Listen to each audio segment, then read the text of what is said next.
এবার পারিশ্রমিক না পেয়ে ম্যাচ বয়কট করেছেন দুর্বার রাজশাহীর বিদেশি ক্রিকেটাররা। বিপিএল ইতিহাসে প্রথমবার কোনো দল বিদেশি ছাড়া খেলেছে। পারিশ্রমিক ইস্যুতে দুর্বার রাজশাহী যা করেছে সেটা কোনোভাবেই গ্রহণযোগ্য নয় জানিয়েছেন বিসিবি মিডিয়া কমিটির চেয়ারম্যান ইফতেখার রহমান মিঠু। বলেছেন, বিপিএল ও দেশের স্বার্থে অনেক কিছু মেনে নেওয়া হচ্ছে। আহা কি আনন্দ আকাশে বাতাসে, গানের লাইনের মতোই যেন অবস্থা বিজয়দের। অনুশীলন বয়কট, নানা ঝক্কি ঝামেলার পর হাতে পেয়েছেন চেক। 50% টাকা পেয়ে ম্যাচ খেলার জন্য বাসে উঠেছে দেশি তারকারা। তখনও বিপদ কাটেনি। মাত্র 2 ম্যাচ থাকায় বিদেশিদের দাবিও তখন পূরণ হয়নি। তাই তো তারা টিম বাসে ওঠেনি।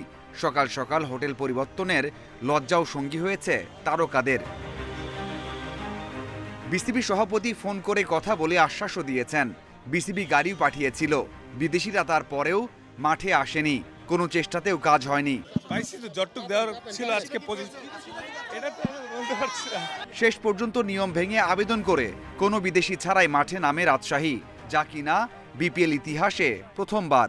এটার আপনারা দেখবেন অ্যাকশন, এটা হতে পারে, দিস ইজ আনএক্সেপ্টেবল। এটার কোনো ইয়ে নেই, দিস ইজ আনএক্সেপ্টেবল। ব্যাপারটা হচ্ছে কি, টুর্নামেন্টের বৃহত্তর স্বার্থে আমরা অনেক কিছু একসেপ্ট করে, স্যাক্রিফাইস করে একসেপ্ট করে নিয়েছি, but it is not acceptable. দেশের কঠিন পরিস্থিতিতে দলগুলোকে বিশেষ ছাড় দেওয়া হয়েছিল, বিশ্বাস রাখা হয়েছিল। সব ভঙ্গ করে বিসিবিকে মহা বিপদে ফেলেছে। আসর চলা অবস্থায় কঠিন সিদ্ধান্ত নিতে চায় না বোর্ড, তবে ছাড় দেওয়া হবে না এতটুকু। এটার কোনো কোয়েশ্চেন নাই যে ভাবমূর্তি নষ্ট হচ্ছে না। হ্যাঁ, সেই জন্যই তো আমরা এত কনসার্ন। আমার কথাটা বলছেন, আমরাও তো ছেড়ে দিচ্ছি না। প্লেয়ারদের পেমেন্ট বলেন, বিদেশিদের পেমেন্ট বলেন, অন্যান্য পেমেন্ট বলেন, এটা তো একজন লোক কন্ট্রাক্টের আগেনস্টে, এটা একটা কন্ট্রাক্ট আছে, they are not maintaining the contract. শুধু রাজশাহী নয়, অন্য দলগুলোও নিয়ম করে পারিশ্রমিক দেয়নি। কিছু ক্রিকেটার খেলছেন একেবারে শূন্য পেমেন্টে। Mazharul Islam, independent news. বিতর্কিত দুর্বার রাজশাহী বিদেশি ছাড়া খেলেই হারিয়ে দিল রংপুর রাইডার্সকে। আসরের শীর্ষ দল রংপুর টানা 2 ম্যাচ হারল, তাও দুর্বল রাজশাহীর বিপক্ষে। 119 রানের পুঁজি নিয়ে শেষ ওভারের রোমাঞ্চে 2 রানে জয় তাসকিনদের। 4 উইকেট নিয়ে ম্যাচ সেরা মৃত্যুঞ্জয়। 5ম জয়ে প্লে অফের লড়াইয়ে এগিয়ে থাকলো রাজশাহী। বিদেশিহীন একাদশ নিয়ে দুর্বার রাজশাহীর লজ্জার রেকর্ড। বোর্ডে 119 রানের পুঁজি, রংপুর রাইডার্সকে আটকানো যায়?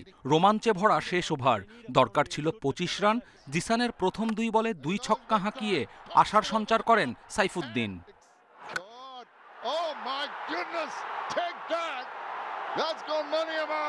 পরের 2 বলে বাউন্ডারি হলো না, তাতেই রাজশাহীর দখলে ম্যাচ। 3 ছক্কা 1 চারে 22 তুলে 31 বলে 52 করেও ম্যাচ জেতাতে পারলেন না সাইফুদ্দিন। নতুন কেলেঙ্কারি, বিতর্কের দিনে শুধু স্থানীয়দের নিয়ে রংপুরকে হারিয়ে উৎসব বিজয় তাসকিনদের। চট্টগ্রামে রংপুরের জয়রথ থামিয়ে রাজশাহী চমক দেয়। মিরপুরেও 119 রানের পুঁজি নিয়ে বোলিং দিয়ে কাঁপিয়ে দিল রাইডারদের। উইকেট শিকারে উৎসবের শুরু তাসকিনের সৌজন্যে। এরপর মৃত্যুঞ্জয়ের পেইসে ধস নামে। টেইলরের 2, সাইফের 0। চোট কাটিয়ে প্রত্যাবর্তনে সৌম্য আউট 8 রান করে। মাহেদি, সোহানের পর ইফতেখার বিপদ বাড়িয়ে যান। 30 রানে নেই 6 উইকেট। বিপজ্জনক খুজদিলকে ফিরিয়ে ম্যাচ নাগালে এনে দেন মোহর শেখ, তার জোড়া শিকার। সাইফুদ্দিন রকিবুল মিলে চেষ্টা করেছেন, তাতেও ম্যাচ জমে যায়। তবে তাসকিন জুটি ভেঙে স্বস্তি দেন। এই বিপিএলে 24তম শিকার। এক মৌসুমে সর্বোচ্চ উইকেটের রেকর্ড এখন তাসকিনের। তার বিশেষ দিনে দলও জিতেছে শেষ ওভারের রোমাঞ্চে।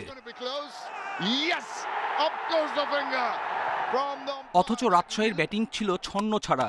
জিসান, ইয়াসির, বিজয় আকবর সবাই ব্যর্থ একসাথে। স্পিনার সানজামুলের সর্বোচ্চ 28 রান। শেষ পর্যন্ত 9 উইকেটে 119 করে রাজশাহী।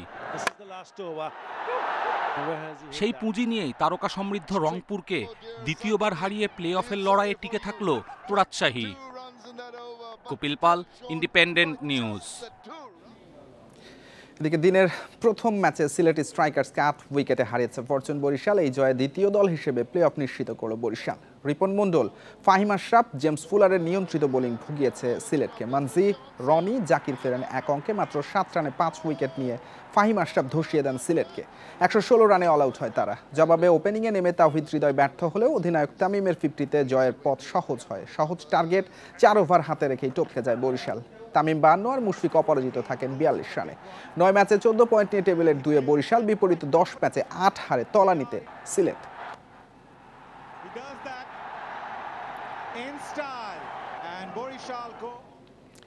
সিলেট চট্টগ্রাম ঘুরে ঢাকায় ফিরেছে বিপিএল। নানা আলোচনা সমালোচনা থাকলেও মাঠের খেলা নিয়ে সমর্থকদের আগ্রহের কমতি নেই। দর্শক সমর্থকদের উন্মাদনার মধ্যে প্রথম দিনের খেলা হয়েছে। দেশিদের পারফরমেন্সে খুশি সমর্থকরা, তবে বিদেশি তারকা না থাকায় হতাশা আছে।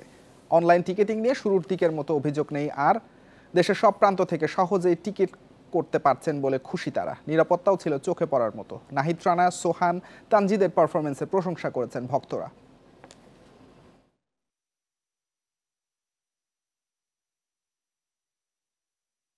টিকিট আমরা অনলাইনে কেটেছি, রংপুরে বাসা, আমরা আশুলিয়ায় থাকি, খেলা দেখার জন্য আসছি। তো অনলাইনে টিকিট কাটার একটা সুযোগ আমরা পেয়েছি, তো খুব সহজেই আমরা বিপিএল খেলাটা উপভোগ করতে পারছি। সমস্যা হচ্ছে যে আমাদের ভ্যালুয়েবল হচ্ছে আপনার ভালো প্লেয়ার আসতেছে না, তো এটার জন্য বিসিবিকে আরো উদ্যোগ নিতে হবে।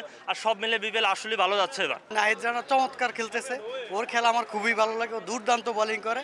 আর সর্বোপরি কথা হলো নতুন যারা আসে আসলে তাদেরকে সুযোগ দেওয়া উচিত, তারা জাতীয় টিমে খেলুক। অনূর্ধ্ব-19 নারী টি-20 বিশ্বকাপের সুপার 6-এ বাংলাদেশের শুরুটা হলো হতাশাজনক। ভারতের কাছে 8 উইকেটে হেরেছে সুমাইয়ার দল। মাত্র 65 রানের টার্গেট, 7 ওভার 1 বলেই টপকে যায় ভারত। এই হারে বাংলাদেশের সেমিফাইনাল খেলার স্বপ্ন শেষ হয়ে গেল।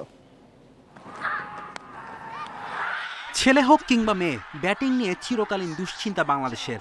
অনূর্ধ্ব-19 নারী বিশ্বকাপে সেটি আরও একবার প্রমাণ হলো। সুপার 6-এ ওঠা যদি সাফল্য হয়, তাহলে ভারতের বিপক্ষে প্রথম ম্যাচ মুদ্রার অন্য পিঠ। টস হেরে ব্যাটিং পেয়ে শুরু থেকে নাজেহাল অবস্থা জুনিয়র টাইগ্রেসদের। পাওয়ার প্লেতে চূড়ান্ত ব্যর্থ। রানের চাকা শুধু মন্থরই ছিল না, প্রথম 6 ওভারে উইকেট হারায় 3টি।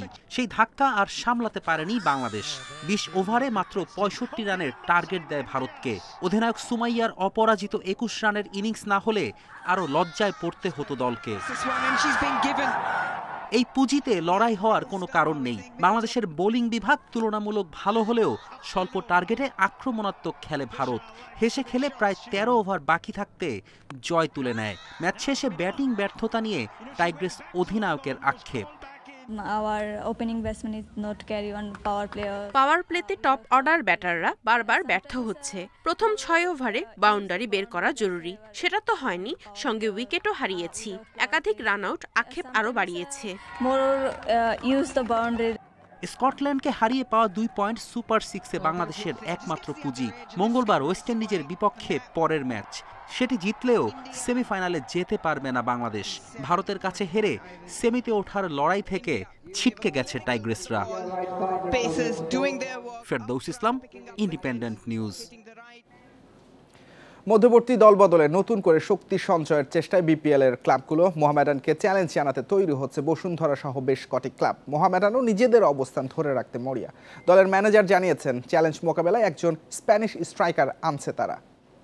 পরবর্তীতে তারা সেখানে সে কথা পরে বলছে। প্রিমিয়ার লিগ ফুটবলে 18 বছরের আক্ষেপ ঘোচানোর অপেক্ষায় মোহামেডান। বিদেশিহীন আবাহনী বসুন্ধরা কিংস ছন্দ হারিয়ে ভুগছে। সুযোগ কাজে লাগিয়ে লিগ টেবিলের চূড়ায় মোহামেডান। প্রথম লেগের শেষ ম্যাচে দুর্বল ফকিরের পুলের কাছে হার যোগ হয়েছে অস্বস্তি। ম্যানেজমেন্টও পড়েছে চিন্তায়। আমরা যে 9টা ম্যাচ খেলছি, আমরা অনেক সময় আমাদের লাক ফেভার করছি।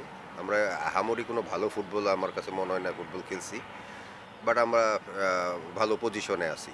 তো এটা ধরে রাখতে হলে আমাদের অনেক কাজ করতে হবে, কোচিং স্টাফ উইথ অফিসিয়াল সবারই। ফেব্রুয়ারিতে মধ্যবর্তী দলবদল, শক্তি সঞ্চয়ের চেষ্টায় ক্লাবগুলো। গুঞ্জন আছে ভালো মানের বিদেশি ফুটবলার আনতে যাচ্ছে বসুন্ধরা কিংস। 4 পয়েন্টে এগিয়ে লিগের শীর্ষে থাকা মোহামেডান অবস্থান ধরে রাখতে কি করবে? বিদেশি তালিকায় কি যুক্ত হবে নতুন নাম? যদি আনি স্প্যানিশ প্লেয়ার আনবো, আমরা লোকাল প্লেয়ার নিয়ে চিন্তা করতেছি না। আমাদের ফরেন প্লেয়ার একটা ইনজুরি আছে, গত বছরের সিচুয়েশনটা এই বছর না, তার এই বছর অলরেডি আমরা অ্যাপ্লাই করছি। আমরা যেসব ক্রাইটেরিয়া আছে এগুলি সব ফিল আপ করতেছি, এবং আমরা যদি চ্যাম্পিয়ন হই আমরা এফসি কাপও খেলবো। জাতীয় দলের ব্যস্ততা, ঈদের বিরতির শেষে এপ্রিলের প্রথম সপ্তাহে শুরু হবে বিপিএল ফুটবলের দ্বিতীয় পর্ব। Shamim Ahmed, independent news, Dhaka. এই ছিল আজকের যত খেলায় আমন্ত্রণ পরের আয়োজন।